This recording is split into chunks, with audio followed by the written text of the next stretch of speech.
Assalamualaikum warahmatullahi wabarakatuh.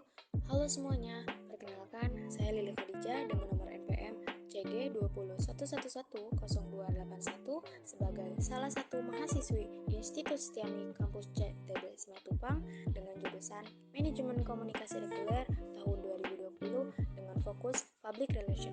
Di sini, saya ingin sedikit memaparkan sebuah materi mengenai kesalahan-kesalahan umum dalam berbahasa Indonesia namun dianggap benar oleh sebagian orang. Video ini saya buat untuk memenuhi tugas mata kuliah Bahasa Indonesia. Nah, sebelum lanjut ke pembahasan, kita perlu tahu juga nih, apa sih yang dimaksud dengan Bahasa Indonesia? Secara umum, Bahasa Indonesia merupakan salah satu alat komunikasi yang dipergunakan oleh masyarakat Indonesia untuk keperluannya sehari-hari. Namun, jika melihat perkembangan proses globalisasi saat ini, penggunaan bahasa Indonesia di masyarakat mulai diabaikan.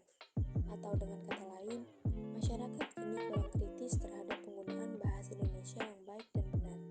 Oleh karena itu, di sini saya akan sedikit memaparkan mengenai kesalahan-kesalahan umum dalam berbahasa Indonesia yang biasanya dianggap biasa atau benar oleh kebanyakan orang. Nah, kesalahan-kesalahan umum dalam berbahasa Indonesia yang pertama yaitu hiperkorek. Hiperkorek merupakan salah satu kesalahan berbahasa Indonesia dikarenakan umumnya seseorang seringkali membetulkan atau memperbaiki bentuk yang sudah benar sehingga menjadi salah. Contohnya nih, seperti penggunaan kata teknis yang mana kata tersebut merupakan hiperkorek dan kata yang benarnya yaitu teknis. Contoh lainnya seperti berhenti. Berhenti merupakan hiperkorek dan kata yang benarnya yaitu berhenti. Kemudian yang seharusnya telepon menjadi telepon, jagat menjadi jagat, silahkan menjadi silakan, dan lain sebagainya. Kesalahan berbahasa Indonesia selanjutnya yaitu pleonasme. Pleonasme didefinisikan sebagai kesalahan berbahasa berupa kelebihan dalam pemakaian kata yang sebenarnya tidak diperlukan. Pleonasme itu sendiri sering disebut dengan istilah pemborosan kata. Contoh kalimatnya seperti ayah pergi ke bank BNI. Kalimat tersebut termasuk pleonasme karena pada kata bank BNI terdapat pengulangan kata yang seharusnya tidak diperlukan lagi. Jadi, kalimat yang benar yaitu ayah pergi ke BNI. Kemudian, kesalahan berbahasa Indonesia yang ketiga yaitu kontaminasi. Kontaminasi sering disebut dengan istilah kerancuan. Nah, kata kerancuan ini juga dapat bermakna kekacauan.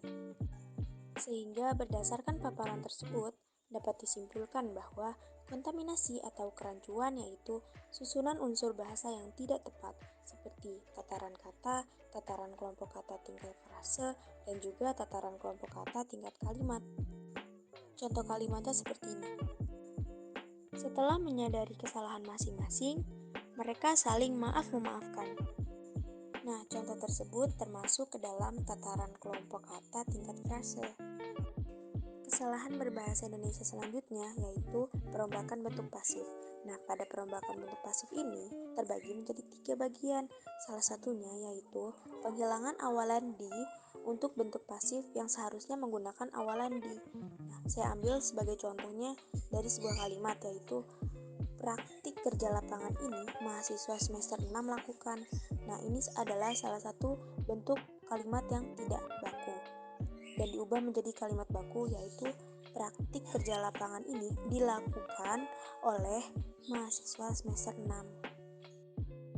Nah, ini kesalahan berikutnya yaitu kesalahan bahasa yang berhubungan dengan pemakaian kata tugas atau bisa disebut dengan kata ganti penghubung. Sama seperti sebelumnya, dalam kesalahan ini juga terdapat 3 bagian. Nah, salah satunya itu adalah penghilangan kata tugas yang diperlukan. Nah, saya ambil contoh sebuah kalimat yaitu data dikumpulkan sesuai kriteria yang sudah ditentukan. Ini termasuk kalimat yang tidak baku. Nah, diganti ke kalimat baku yaitu data dikumpulkan sesuai dengan kriteria yang sudah ditentukan. Kemudian, kesalahan berbahasa Indonesia selanjutnya yaitu pengaruh bahasa daerah. Nah, dalam pengaruh bahasa daerah ini biasanya menimbulkan kesalahan dalam penggunaan berbahasa Indonesia yang baik dan benar. Salah satunya yaitu pengaruh dalam susunan kalimat, seperti penggunaan akhirannya. Nah, di sini saya beri contoh sebuah kalimat yaitu berat badannya Ibnu turun 10 kg dalam waktu 5 hari.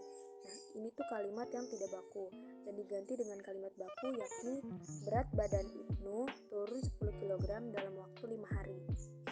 Oke, sekarang kita sudah masuk ke kesalahan berbahasa Indonesia yang terakhir, yaitu pengaruh bahasa asing. Nah, dalam pengaruh bahasa asing ini biasanya menimbulkan kesalahan dalam pemakaian kata tugas. Bedanya dengan pengaruh bahasa daerah, kalau pengaruh bahasa asing ini dia diganti dengan kata ganti penghubung, diantaranya kata yang mana, di mana, dan kepada siapa. Saya beri contoh sebuah kalimat yaitu Bantar Gebang di mana pembuangan sampah terbesar di Indonesia. Nah, ini termasuk kalimat yang tidak baku, diganti dengan kalimat baku yaitu Bantar Gebang tempat pembuangan sampah terbesar di Indonesia. Nah, jadi itu tadi pembahasan singkat dari saya mengenai kesalahan-kesalahan berbahasa Indonesia yang banyak dianggap benar oleh kebanyakan orang. Kurang lebihnya mohon maaf. Wassalamualaikum warahmatullahi wabarakatuh.